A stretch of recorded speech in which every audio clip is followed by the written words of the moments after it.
Un homme qui avait reçu une greffe totale du visage il y a quelques années a dû en subir une deuxième récemment, à cause du rejet du premier greffon, ont indiqué vendredi l'Agence française de la biomédecine et l'APHP.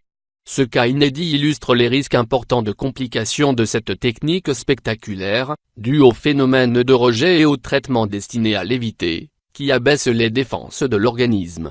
Cette opération complexe a été réalisée à l'hôpital européen Georges Pompidou à Paris, par une équipe dirigée par le professeur Laurent Lantieri, spécialiste de ces interventions.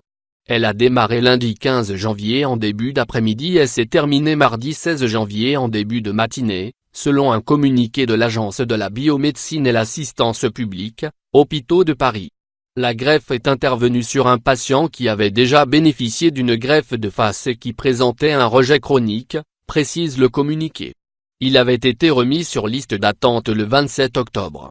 La gravité du rejet avait nécessité qu'on lui retire complètement le premier visage greffé le 30 novembre. Depuis, il était hospitalisé en réanimation. Cette greffe démontre pour la première fois dans le domaine des greffes vascularisées composites, face et main, qu'en cas de rejet chronique une retransplantation est possible, souligne l'Agence de la biomédecine et l'APHP. Mais elles émettent une réserve de taille, cette greffe est soumise à des contraintes immunologiques sévères et seul le suivi à plusieurs semaines confirmera la viabilité du greffon. En dévoilant ce cas sans toutefois donner l'identité du patient, les deux institutions confirment partiellement des informations de l'hebdomadaire Hebdo paru vendredi. L'Agence de la biomédecine et l'APHP déplore que le principe de l'anonymat n'ait pas été respecté.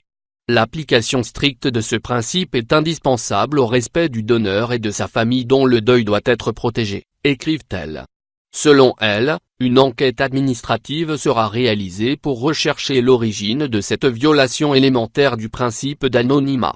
L'Agence de la biomédecine et l'APHP ajoute qu'elle n'avait pas l'intention de rendre cette greffe publique avant un délai de plusieurs jours, permettant d'avoir davantage d'éléments sur les suites à plus long terme de l'intervention et sur l'état de santé du patient. La première greffe du visage au monde, partielle, date de 2005 et avait été réalisée par l'équipe du professeur français Bernard de Vauchel.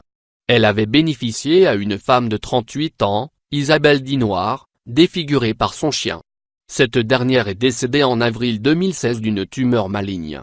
Depuis 2005, seule une trentaine de greffes du visage ont été réalisées dans le monde.